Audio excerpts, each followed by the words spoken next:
Hello guys. तो आज हम बात करेंगे उस ट्रक की जो लॉजिस्टिक दुनिया को बदल सकता है।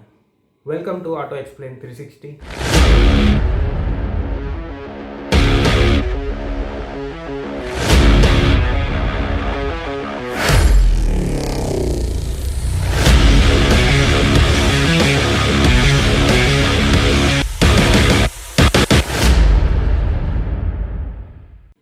तो अगर आपने न्यूज़ सुनी होगी तो हाल ही में टाटा ने अपने हाइड्रोजन फ्यूल सेल टेक्नोलॉजी पे काम करना स्टार्ट कर दिया है और अपने ट्रक E55S और H28 के साथ ट्रायल भी स्टार्ट कर दिए हैं। एज वेल एज अगर हम देखें तो इंडियन ऑयल, NTPC और HPCL ने साथ में मिलकर हाइड्रोजन रिफ्यूलिंग इंफ्रास्ट्रक्चर को भी बढ़ावा देना स्टार्ट कर दिया है और उसी के रिगार्ड्स में आगे काम करना भी स्टार्ट कर दिया है। तो अब एक सेकंड के लिए सोचते हैं कि हाइड्रोजन फ्यूल की ज़रूरत क्यों है। आप सभी को पता है कि दुनिया अमेरिका और ईरान वार के कारण चलते बहुत बुरी तेल संकट में है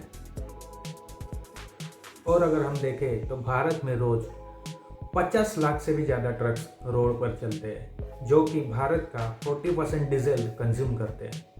और अगर ये ट्रक्स रोड पे चलना बंद हो गए तो लॉजिस्टिक के बिजनेस पर बहुत बुरा असर पड़ने वाला है। और अगर हम दूसरा एक कारण देखें तो वो सभी को पता है कि डीजल की वजह से पर्यावरण का कितना नुकसान होता है।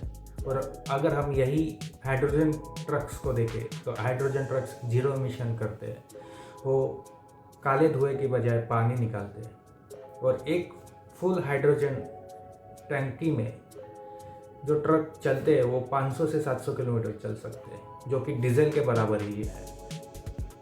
एज वेल एज गवर्नमेंट भी हाइड्रोजन ट्रक्स को बढ़ावा दे रही है। गवर्नमेंट ने नेशनल हाइड्रोजन मिशन के अंतर्गत 19,477 रुपये का बजट एलोकेट किया है और ट्रक्स इनमें से एक बड़ा टारगेट है। अभी हमने ये तो जान लिया कि हाइड्रोजन ट्रक की क्यों ज़रूरत है और यहीं पे बहुत सारे वीडियोस रुक जाते हैं, लेकिन हम नहीं रुकेंगे। हम रियलिटी चेक करेंगे कि हाइड्रोजन ट्रक 2030 तक डीजल ट्रक्स को रिप्लेस कर सकते हैं या नहीं कर सकते हैं। So reality check number 1, cost effective. So एक हाइड्रोजन ट्रक अभी के टाइम में एक डीजल ट्रक से 3 से 4 गुना ज़्यादा महंगा आता है जो कि किसी भी ट्रांसपोर्टर के लिए अभी के लिए अफोर्ड करना बहुत ही मुश्किल है। Reality check number 2, infrastructure. Sir अगर अभी के टाइम में हम देखें तो पूरे भारत में अभी के समय 10 से भी ज़्यादा हाइड्रोजन रिफ्यूलिंग स्टेशन है जो कि बहुत ही कम है।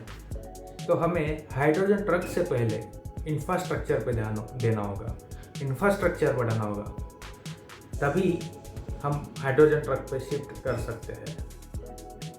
Reality check number 3, green versus grey hydrogen.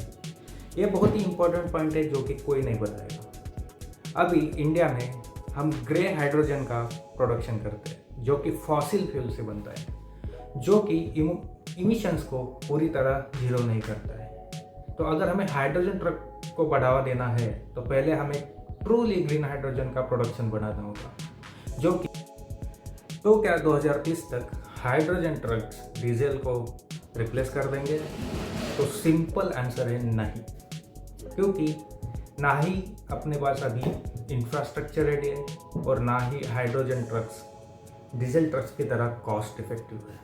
और हमें यह भी देखना होगा कि किस प्रकार के ट्रक्स के लिए हाइड्रोजन बेनिफिशियल है और किस प्रकार के ट्रक के लिए डीजल बेनिफिशियल है।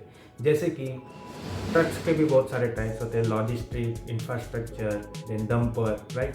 सो हमें ये भी देखना होगा कि किस किस प्रकार के ट्रक के लिए हाइड्रोजन एक अच्छा ऑप्शन हो सकता है। तो यही है हाइड्रोजन ट्रक की रियलिटी अभी तक, ना प्योर हाइप ना प्योर डोम, बट टेक्नोलॉजी तो रियल है और चैलेंजेस भी, और रेस स्टार्ट हो चुकी है। तो आप कमेंट करके बताइए कि आप क्या सोचते हैं हाइड्रोजन ट्रक के बारे में। तो भाइयों, अगर आपको ये वीडियो ने कुछ नया सिखाया हो तो लाइक ठोको, सब्सक्राइब करो, क्योंकि ऑटो एक्सप्लेन 360 पर हम वही बताते हैं जो एक्चुअली मैटर करता है। तब तक के लिए ड्राइव सेफ, थिंक ब्रीथ। मैं हूँ राहुल। मिलते हैं नेक्स्ट वीडियो में। Bye bye.